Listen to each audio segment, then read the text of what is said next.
Hello and welcome to episode 12 of Creation of Anatomy podcast. I'm your co-host, Eric Valero. And I'm your co-host, Sarah Holcraft.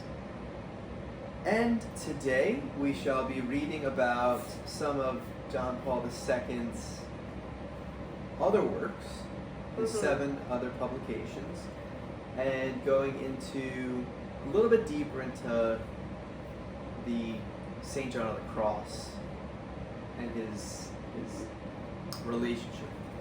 Yeah, the inspiration. Yes. Yeah. Do you want to get the page numbers for our Sure. viewers who are reading along with us? We have a lot of updates. It's been a couple weeks, It has been. but we're reading from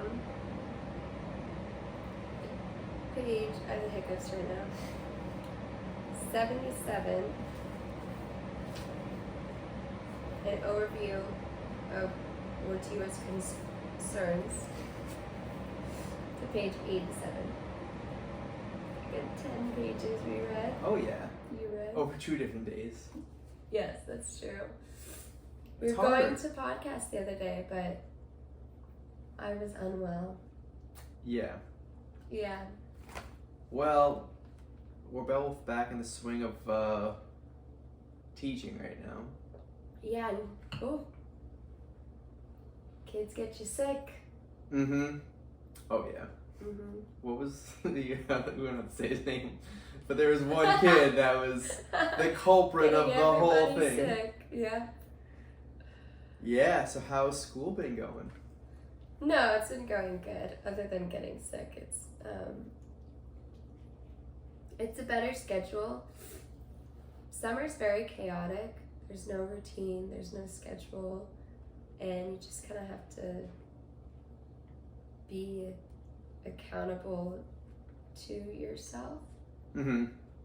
And I think being in a schedule again, I'm realizing how much of a better person I can be when I have a schedule and a routine and I'm like taking care of.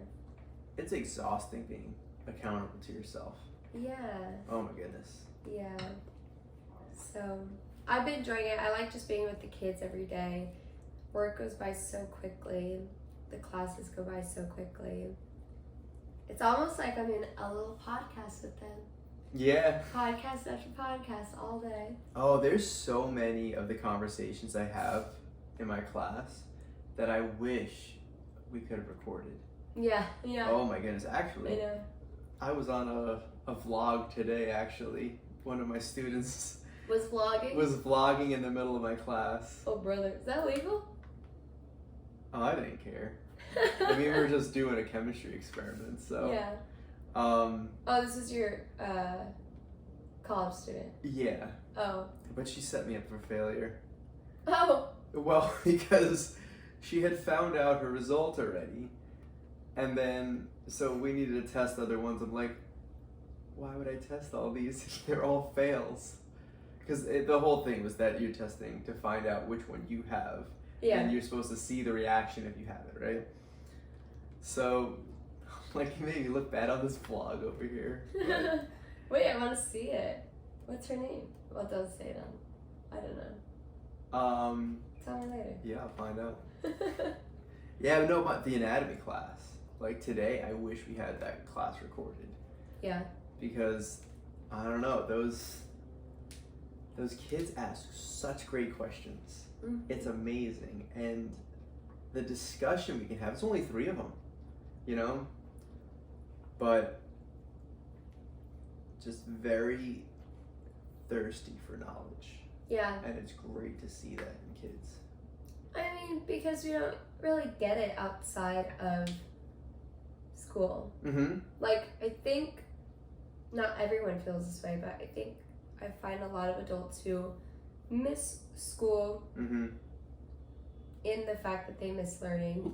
And I think also they're put in situations where they have to have these conversations. And like sometimes when you're in class you don't realize how fruitful it is to your life to be forced to have conversations about topics that you wouldn't just normally have.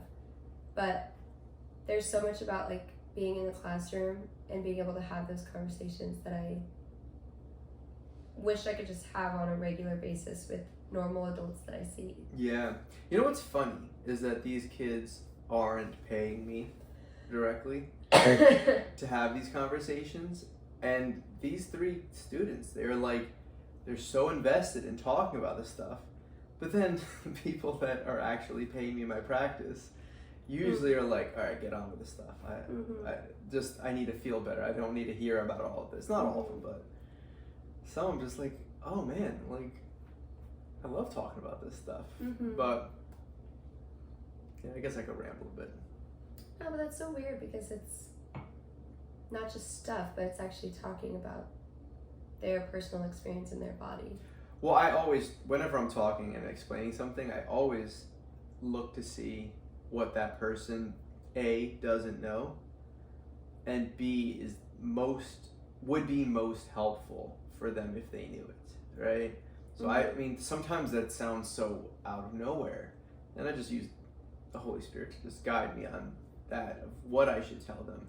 But when I feel called to tell them something and teach them something about how biomechanics works, or, you know, like parts of anatomy that they may not know about, a lot of times they're like, this is way out there. What does it have to do with this? And then when I tie it in, they're like, oh, maybe I should have been listening this whole time. Yeah. You know what I mean? Yeah. But yeah. So, we're back. We are back. School schedule. Yep. And podcasting has to fit in. Oh, priority. So, do you have any starting points to make?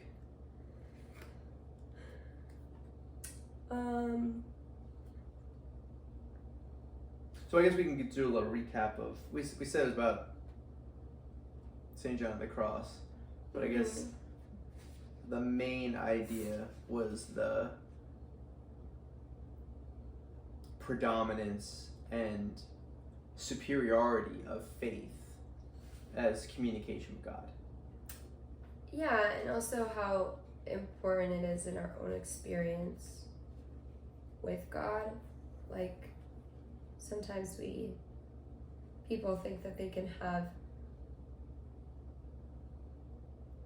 like, be a good Christian without knowing the faith, and even without having, like, experiences. And it's just like, I don't know, I think a lot of people have different ideas about what it looks like to be a good Christian, and some people it's all about knowing the faith. Some people it's just about, like, the experience of it and feeling like you have a relationship with God. And some people it's just about, like, doing what you know you ought to do. And I think it's all so much more related, and we need to be a lot more well-rounded to, like, have a full and authentic relationship with God. And I think people have their strengths and weaknesses, and like I know the areas that I can grow in my relationship with God. I find that a lot of people experience God in, like, community service, and I kind of forget that. I forget that that's, like, an entryway that people can experience Him. So sometimes I put that on the back burner. I think that's a big one, that people re-experience God when it's too. been away, because I think when people are so centered on themselves and they're constantly, oh, I'm not doing well, I need to make sure that I'm being taken care of, I need to help myself. And that's a lot of culture nowadays, you know, and that's a lot of that, like over therapizing type culture of, like, oh, you have a problem, just go to therapy, right? Where it's just like everything has to be centered back on you. And sometimes one of the best therapies is go help someone else, and then you suddenly take the burden off of having to be constantly focused on yourself, and you focus on somebody else and go, oh, I'm going to help this person, and it's a giant weight off you. And I think the weight that's taken off you is not that like you're forgetting about yourself, but it's that you're allowing God's grace to come back in. Mm-hmm. Because when you're kind of hiding behind this like obsession behind self-help, it makes it very difficult for you to allow God in. Yeah. So I think a lot of people re-experience like God's grace by that act of service. Yeah. I think there's a fault in like experiencing that as an end, though. Like people think chasing it. Yeah, and like we are Christian so that we can do good in this world, versus we are Christians so that we can know God. And it's almost like, oh, like it's nice that I experience God in service, but it's more important that I'm doing good in the world. And actually it's flipped, like it's good that we're doing good in the world, and it's more important that we experience God in the good that we're doing, because like ultimately what's the point of doing good if God isn't in it? Sure, because this is the same thing I talk about when, this is going to sound like a tangent, but when a kid says like, is this good for you, right? Like, oh, I heard that this is bad for you. Yeah. And I always ask them, I said, well, what's your end? You know, if you're looking what food is good for you. I mean, if you're looking to live to 100, or you're looking to lose weight, or you're looking to put on 20 pounds of muscle, those foods that are quote unquote good for you are all different, because you have to know what your goal is. So when you're thinking of like why you're doing something, it all depends on like what's your goal, right? Is your goal to get to know God? Then that service is, if it's in that pursuit, is you call good, right? But if it's to, I don't know, bring up your PR, you know, right. That's not good, you know. And plenty of people do that as a virtue signal. Right. Like, oh, look at this guy, helps out here, he's a good guy. Mm-hmm. Don't look at all the little things he's doing, because we can just kind of broad stroke over that he's a good guy. And I don't think that's doing service for the greater good. Right. No. Sorry, that was a little bit of tangent on my part about faith. Well, you know what's funny is that I've been reading those reflections with the rosary, mm-hmm. and I always notice that one kind of stands out, right? And what I started to notice is that the ones that are starting to stand out are all having this pattern of the idea that the crucifixion is like, by definition, the center of history. Yeah. Right? And by definition is like the center of the universe, mm-hmm. right? And time. And it's hard for people to wrap their mind around, but it's not necessarily something that, like, you definitely can see things that way. But I think a lot of people think of their faith as a glossing on top of their life. Right. You know, they live their life, oh, and I also throw in church every once in a while, and I also pray sometimes. And it's like their religion is this, I don't know, toy that they can take out every once in a while and play with. Yeah, and it's so hard as a religion teacher who has had experiences with God. I so badly want to like take my experiences and give it to my teens, give it to my students, give it to their parents, And reading about like the relationship between faith and experience, I recognize the importance of people sharing their experiences, and that there is a place for me to share my experience with my students, but not by any means to force anything on them, but just to inspire them in whatever way the Holy Spirit wants to move in that. Yeah. And then to trust that the Holy Spirit's moving in that, and trust that they will have their own experience one day. Because I think it's like a part of me, I'll show them things, or I read something with them, or we talk about something, and I'm so like I so badly just don't know why they aren't having an experience. Like for me, I'm like why is this not clicking to them? Like why isn't this mind blowing to them? And I think I sometimes get hopeless about like maybe this person like will never have an experience, maybe they'll never have that kind of relationship with Jesus. And I think I have to remind myself that people like God is the one who gives experiences to people, and I have to let him do it on his time and not when I want him to do it. Right. I've been thinking about this, especially with a lot of the, I guess, the turmoil that's happening politically and culturally right now. Yeah. Is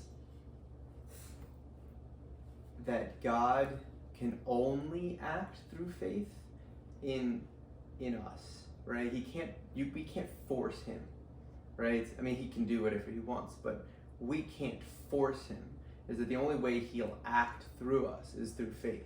Right. And it seems as if being a Christian in our culture revolves around like two central ideas, right? And one of them is I guess it chalks up to the delay of gratification, right? And what you're saying is that like these kids, it's like you want to force them to have this experience because what if you don't? What he's going to miss out? And it's kind of like, all right, well, maybe they're not in the time right now that they're going to have that experience. Yeah. But there is a delay in what you're going to do for them and then what the fruit that comes out from that. Right, yeah. And then I think the second idea is the idea that,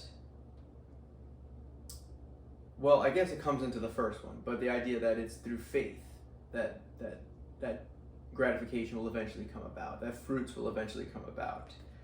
And I think Kathleen, after the podcast, kind of funny, we missed this recording, but me and her were actually talking about the idea of like, there's this parable about a diamond maker and how if you take his if you take his opportunity to build his diamond, that it's kind of like you're claiming part of his diamond, and as opposed to letting him build it on his own, even if you know how to do it for him, right? And that idea of experiences is something that people kind of have to stumble through, so that it's their own. Yeah, no, I like that parable. Because ultimately, like we can only have our own experience. It's just not possible to experience somebody else's experience. And I think there's a reason for that. Multiple reasons for that, but I think a big part of that is that God wants a personal, particular, unique relationship with everybody. And how could he have that if we were all having the same shared experience as each other? Mm-hmm. And then how could we come to know God in a greater way if we were all having the same experience? But again, it adds on to the fact that we should be sharing our experiences with each other, because I think what I've found when people share their experiences with me is that it starts to connect my own experiences in my life, the things that have happened, like, although it's different from what they experienced, something they say helps me to understand why God might have done something, or what God might have been saying through that experience of mine. Through the different lenses. Yeah. Right? It's the same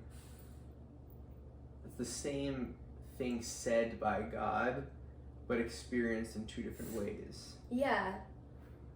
Or even vice versa.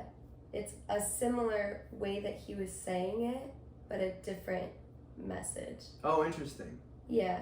I don't know. I always see, whenever you talk, I always see things in my head that I don't know, maybe it makes sense to somebody out there.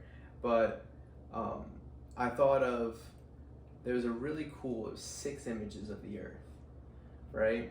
But they shifted the electromagnetic spectrum from the visible to, UV rays and to like some like infrared, and to see what the earth would look like. It's the same earth, right? But looked at when looked at through only these avenues, right? And the thing is that your your is very much based off of your experience, and in like a really neuroscientific way, like it's so based off of your past experiences, is that there's an infinite number of things to look at, and a baby prioritizes differently because their valence of the things around them are very much based off of survival, right?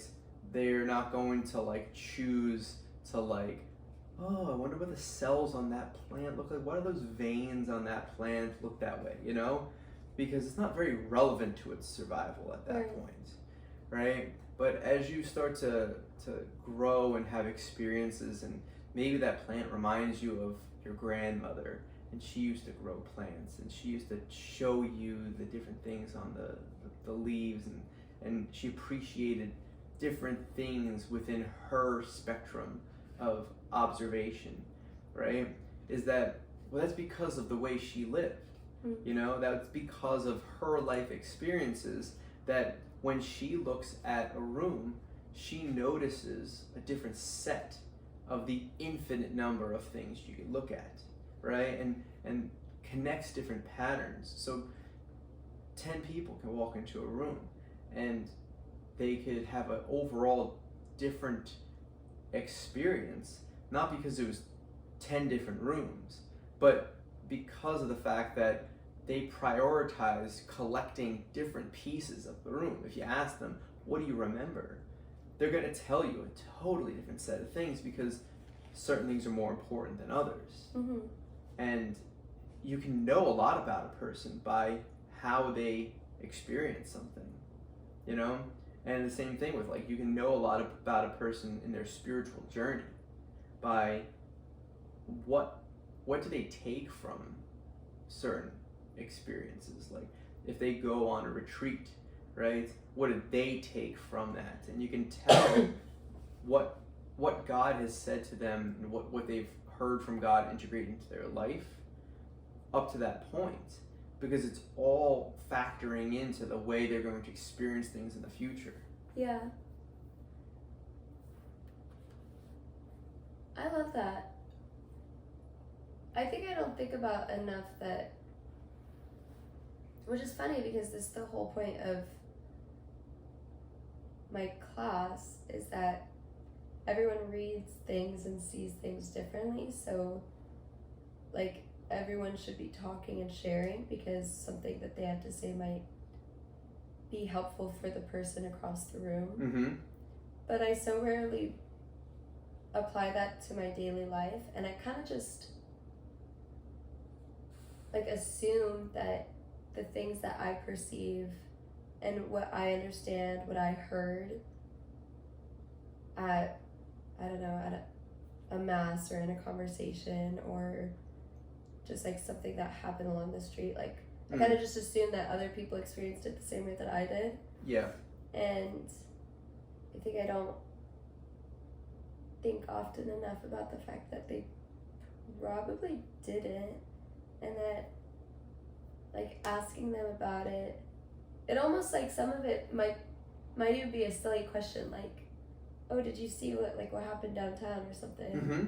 It's like, yeah, obviously, like you were right there next to me when we saw it, but just to like hear what people's experience was in something as simple as that, I think it's a key to open up the conversation. Yeah. Well, I feel like we were talking about that whole dictionary of obscure sorrows thing, Mm-hmm. and I always think of new ideas, right? New things that could totally fit in that scheme of it. But I have this concept, and it's the funnel of inauthenticity, Mm-hmm. right? Is that when people are being inauthentic, right? They're being fake, they're trying hard for ulterior motives. What ends up happening is, like, they become really similar to everyone else, right? And it's almost like a playbook. But when you're being authentic, God writes a totally novel thing. Yeah. So I think that if you feel something authentically, you should say it. Mm-hmm. Because it's probably put there by God, because God, all authentic things, you might say, to the extent that something is authentic, is to the extent that it was given to you by God, right? And you ought to say that, because even if you think like, oh, no, this is not worth it, that's your ought. That you can't put it under under a bushel basket, right? Yeah. You need to let it shine. If God gave this to you to say to people, you ought to say it. And that's what you're saying, like, did you see that, right? People might say like, oh, I don't need to say that. But if you authentically are called to say that, you have no clue the conversation that might spring from that.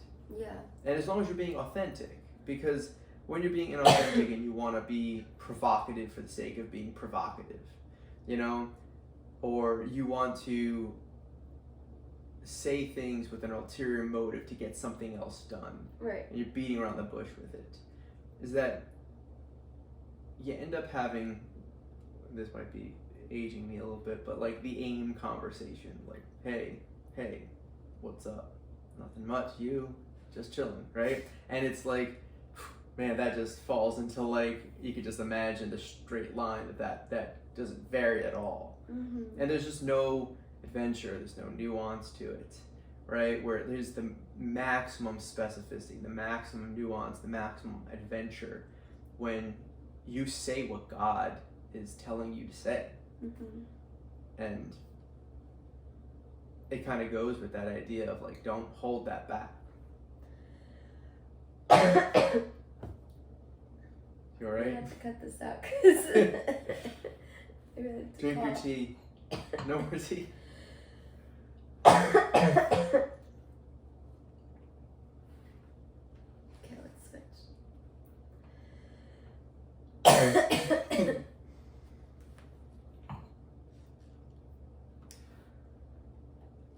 So, I really liked something that he was mentioning after they were talking about St. John of the Cross, which is man cannot live without love. Mm-hmm. And a certain experiment, which was an unethical experiment, came to my mind. Yeah. So it's very popular. You learn in like Psych 101, right? But I think it's called the wire monkey experiment, or the wire mother experiment, where they took capuchin monkeys and they would take their babies away from them at like immediately after birth, and they would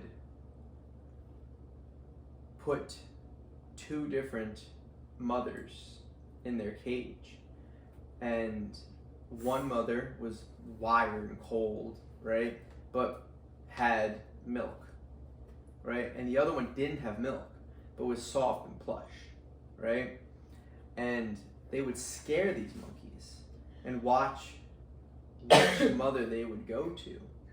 And the thought was, and this kind of broke the idea of like, I guess, like determinism in like behavior. I mean, because the thing is, you might say like there's a simple correlation to associate mother with just provider of milk, right? And the thing is that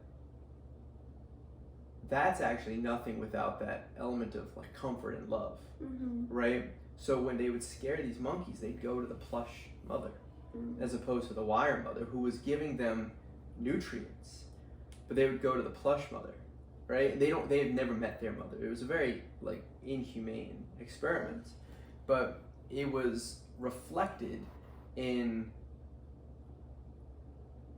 the, I believe it was an Eastern European country orphanage where all these babies were not being touched, right? And they were given all that they needed, but they weren't being hugged, they weren't being like held and like feeling the contact of another's skin, and every single one of them died. Right. And it's just failure to thrive. And like there's not exactly a pure scientific explanation of why that's the case. Why do we need love? Like, and I have an idea on that. I think that if you could look at the neurochemistry, you could say like the cortisol levels being too high, right? Their endogenous opioids are too low. They can't shut down the response of crying that endogenous opioids like endorphins would be suppressing. But you might say that, oh, sure, you could probably supplement that, if you will, with like medications, but you can never replace love. Yeah. And I think the reason why is because it's a responsibility that is far beyond medicine, right? You can't come up with some kind of concoction, right? Some kind of cocktail of hormones that are triggered at a certain time that could replicate love. Right. And which makes the hard answer that like we have a responsibility to one another and a need for one another. And this is like kind of dramatic, but I think realistic, that like when we fail to love one another, we aren't giving love to one another and offering that, like in a way we're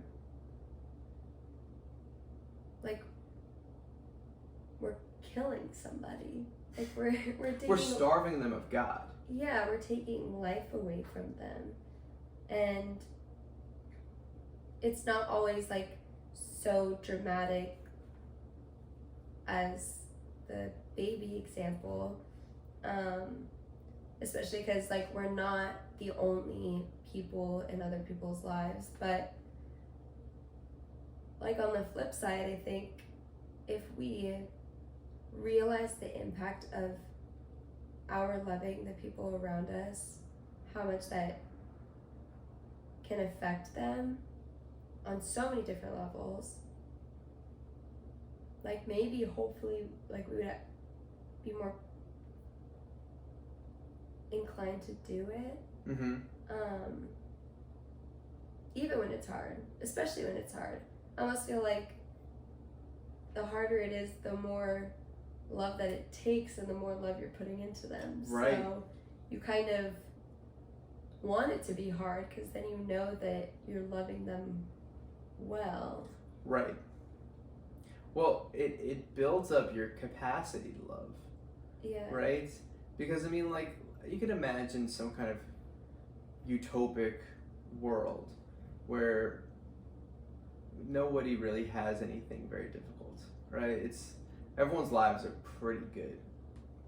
We're kind of like semi in there right now, where you look at how much we have right now, right? And how easy everything is. It's not very difficult to get stuff right now. And you see how difficult it is to love each other, right? I mean, right now in the United States, it seems like people are having a really hard time loving each other.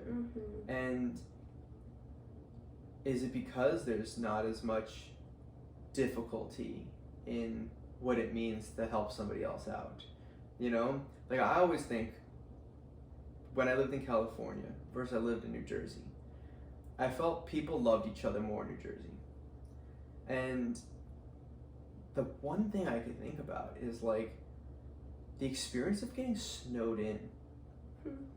And what that feels like to be snowed in and helpless, and there's an old lady across the street from you that like is helpless because like maybe she doesn't have family around that's gonna plow her out, and like you go and plow out her or just shovel her walkway so she can get out, you know? And people like feel that need to help more, where I felt like the environment when I was living in San Diego was more of like, please don't help me because I don't want to have to help you. And that was very much a lot of and the thing is, because like San Diego is nice out every day, you know, there just wasn't as much opportunities for helping people. And I felt that lack of love. And I mean, that's my experience. Yeah. I'm not saying there's a gross problem of lack of love in San Diego. That's how I felt, though. Yeah. No, that's so real. I remember when I moved back to New Jersey, and I moved in with a family that I didn't like really know. And I remember being so grateful to them for like taking me in, but like also being very clear about like when I was planning on leaving, and like almost like treating it more like professional business, I guess. Anyway, I was living with them for maybe 6 months, and then I moved out to a house with a couple girls for about 4 months. And I knew that I was only going to be there for 4 months because one of the girls was getting married, and so I knew I had to find a new place to live after those 4 months. And it was like one of the most stressful months of my life, trying to find a place to move from that house. And I couldn't find any place. And I ended up having to move back in with that family. And I remember praying about it and feeling so helpless, like you said. I felt so helpless and so vulnerable and almost weak and dependent. I felt so dependent. And I just really hate that feeling, because I think like when you're a young adult, there's a lot of times where you kind of have to prove yourself. Like, people doubt that you can handle certain things. They doubt that you're going to get whatever job done, or that you can have these responsibilities, and like you constantly just have to prove that you can do all these adult things.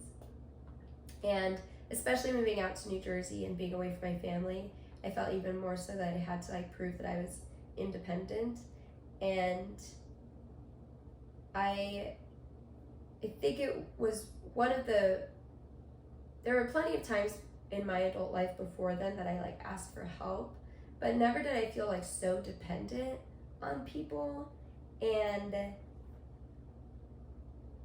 I ended up moving back in with them, and the first couple of weeks I felt like such a nuisance. Like I felt so bad for being there, and finally I came to terms with the fact that like they were not bothered by me, and they enjoyed having me there, and they like even more so, like what made me realize is one day I came home, and it wasn't even like I came home late, or it wasn't that I was like struggling to do anything or whatever, but I came home and they had fed my dog and walked my dog, and this dog, yes, that you probably can't be seen, a little sicky over here,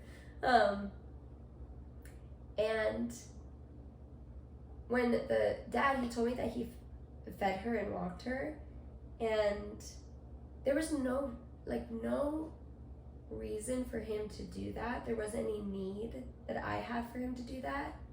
He just wanted to do that. And I think at that point, despite the fact that I was dependent on them, they weren't doing anything for me because they had to or because I needed them to, but just because they wanted to. Right. And like you said, it completely opened up my capacity to love people, to experience such a great love for people. And I think that we so often try to be better people by giving. And I think we don't realize how much we have to receive to be able to give back as much. Yeah. I have a very similar story on the other end. Mm-hmm. But my grandmother she's alive, but when she was living with my parents, was very much on the idea of I have to give, and like, I don't think she really fully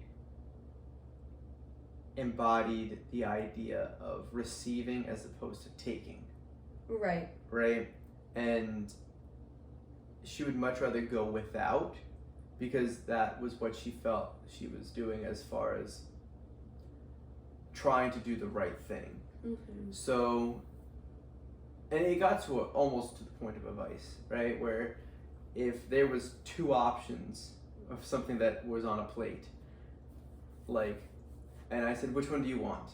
She would always go, which one do you want? I'm like, I don't want to know. But she wanted to know which one I wanted, because she wanted to make sure that was there. Yeah. Right? Or if it got to the point where I was saying this comes to a vice, where if I would ask what she wanted, I would know she would intentionally say the one she doesn't want, in order to almost like be like, I'm not having what I want, to be kind of self-sacrificing. Right. And sometimes when you're making something for someone, you want to know what they want. Mm-hmm. You want to make them happy.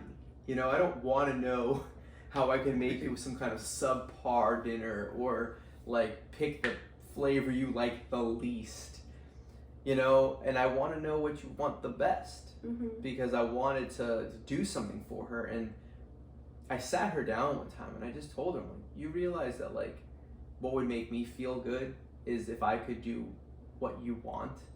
Yeah. Right? And like that would be a gift to me, to allow me to do what you want, as opposed to like you feel as if you constantly have to say like, oh no, I want the one that no one wants, you know. Mm-hmm. And like that element of receiving, we were talking about this when we were talking about like the imperative to exist. Mm-hmm. Right? Is that like you don't only have an imperative to exist, you also have an imperative to receive people's gifts. Right. To receive the love that people want to give you. Mm-hmm. Because it feels like starving somebody of God when somebody wants to love you and you don't let them. Yeah. It's like that hurts the other person by not you have to be loved. Mm-hmm. Because if you don't let people love you, you're taking something from them. You're taking an opportunity of experiencing God from them. And you're choosing to not participate in that relationship. Yeah. Because it is like it has to be a two-way street. Mm-hmm. And if you're not going to receive, then that's like you're not in it. Yeah. And a part of that is also saying what you need to, like saying, I think, and this is like, it's crazy how many levels there are to this. I think because we're so trained to be the selfless person, which is good. We're trained to share, and we're trained to take the higher road, whatever. But it definitely comes to a fault in women, where exactly what you're saying, like to the point that we won't even say what we need. I think I've been able to figure out how to say what I need. I think saying what I want is like still hard. Mm-hmm. And because you almost have to know the person that you're talking to also, because exactly what you were saying about, like, if you're talking to somebody who is always going to give you what you want and like not say their own wants, and you kind of want to be like weary about always being quick to say what you want, because then it'll always go your way. Mm-hmm. Versus like ideally you're in a relationship, in a friendship, where you're both saying what you want, and there are either compromises or sacrifices that... But they mean something then. Yeah, exactly. Right? Exactly. If it's always the one person, like, it's not exactly meaningful to sacrifice, because that feels more like parasitism than a sacrifice. Yeah. Right?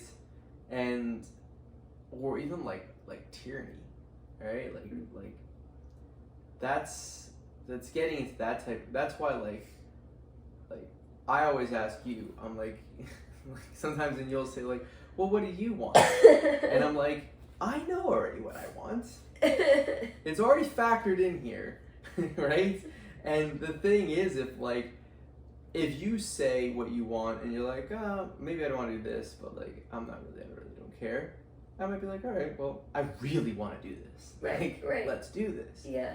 And, or if you go, like, if I say like, oh, I kind of want to do this, and then you're like, but this would be so amazing. Right. That sacrifice is worth making for me.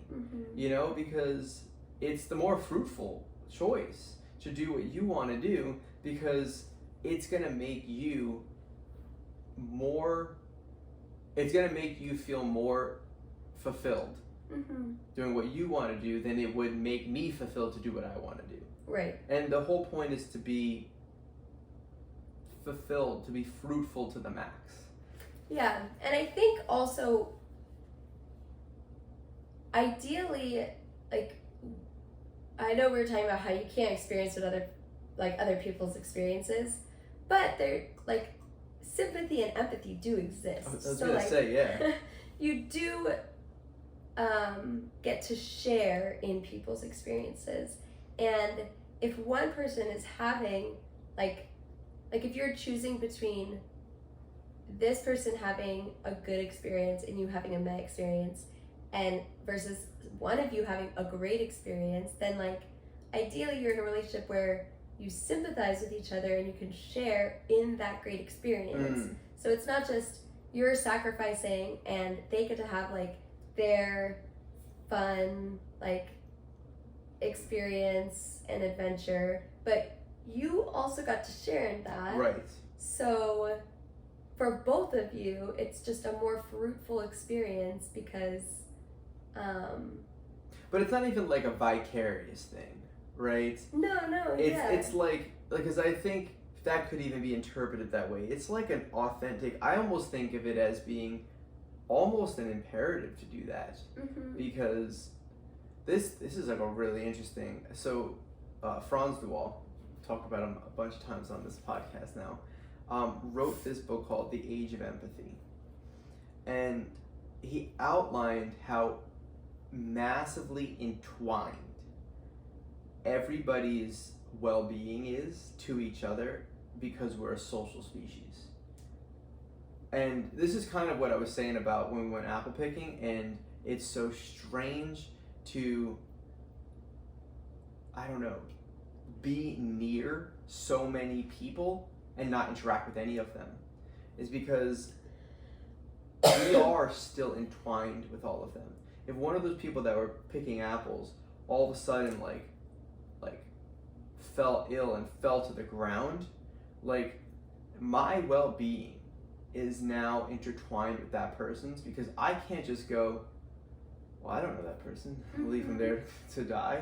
You know, like I will feel this massive sense of unsatisfactory with myself until I help that person. Because the truth is the illusion that we can kind of ignore each other that's the illusion, you know, is that the truth is that everybody you come in contact with, everybody you interact with, everybody you're in the vicinity of, you're entwined with their safety, right? You're entwined, because the thing is, that's how social creatures are. So we were just talking about endogenous opioids. Opioids sounds like it. But endogenous opioids, right? So like endorphin, enkephalin, right? Dynorphin, all these different opioids that you have.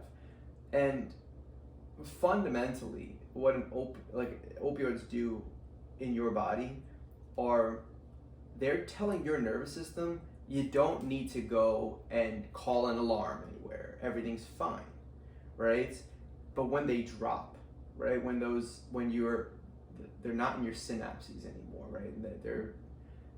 It tells your signals to your nervous system, like, go cry, go let everybody know, like, people should come not only for you to get help, but because whatever's hurting you might hurt the rest of the environment. It might hurt everybody in the ecosystem, right? So that ties us all together, right?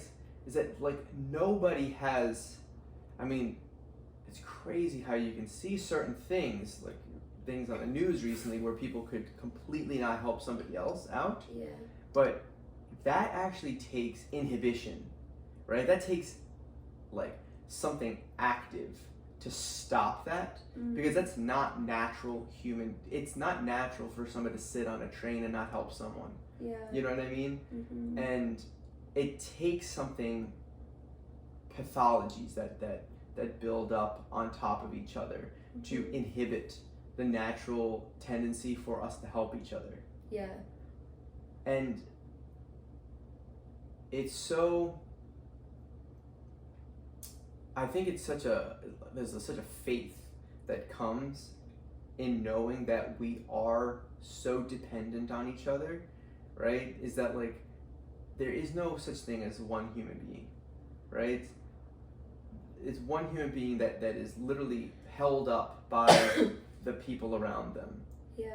And when people start to feel this isolation from social media, from just distance from other people, all these different things, is that they're satisfying the cues to say, oh, you should go find help. Yeah. Because they are isolated. They're lonely, even though they're not alone. Yeah. You know, and that's where we seek people in our communities to hold us up. And you know, somebody on Discord that you talk to because you play a similar video game or something like that might give you the signal that I have some community around me. But it's not the same as an authentic community that hugs each other and you know, like interacts and plays games with each other. Yeah, and it is really easy to fall into that in our society and culture. I think, I mean, number one, because of social media, but also because we don't live in a society where we have to be near our families. So people are like, can be pretty distant. I mean, even if you think like a lot of my friends are, even, and obviously myself, lives in a completely different state than their family. Mm-hmm. And so you kind of, it makes you feel less of a responsibility to people because you feel like you're alone, you feel like you're on your own. And especially every time that I change communities, like I think when I was at Seton Hall and I was in college, I started to redevelop my I guess my family community. And especially I remember at one point when I was at Seton Hall being touched by a gospel, Jesus talking about like how like someone came in and said like, oh, your mother, your brothers and sisters are outside, and he was like who are my mother, brothers and sisters, like we are all each other's brothers and sisters. And that was really eye-opening for me, being at Seton Hall, not having my actual family there, but recognizing like God still calls me to a people here, and I don't just get an out because I'm not near my physical family.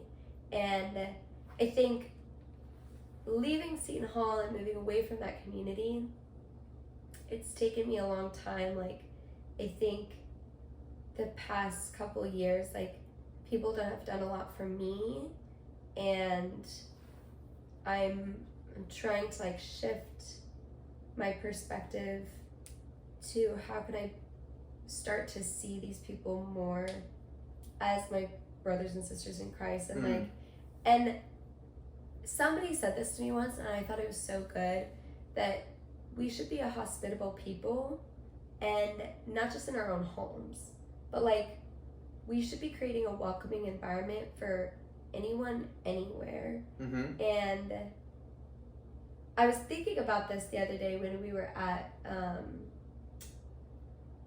the Labor Day party, and I was telling you about how like I'm not the type of person to ask other women if I can hold their babies, but I felt such a sense of like for this moment we are in community with each other, and for this moment like I can offer to help where there is a need. And I remember coming back because we were playing spike ball. Yeah.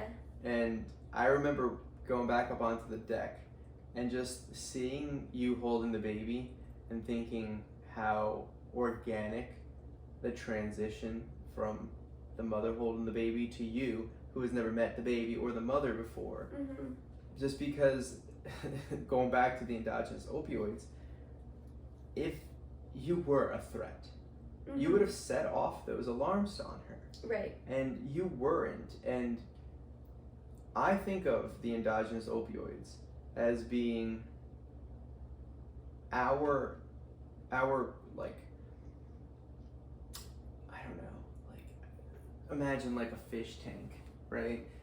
It's not always obvious when a fish tank, all of a sudden the fish die, right?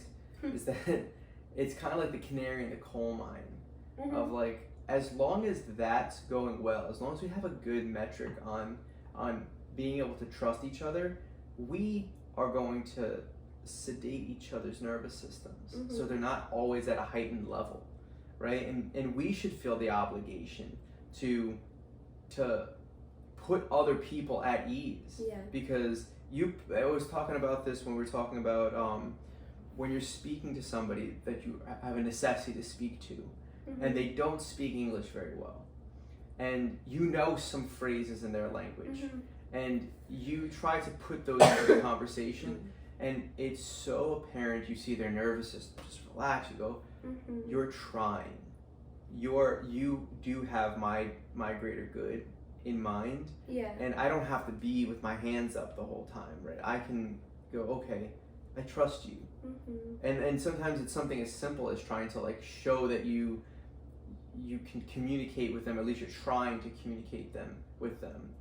And I think we have an obligation to create an environment where other people can relax. Yeah.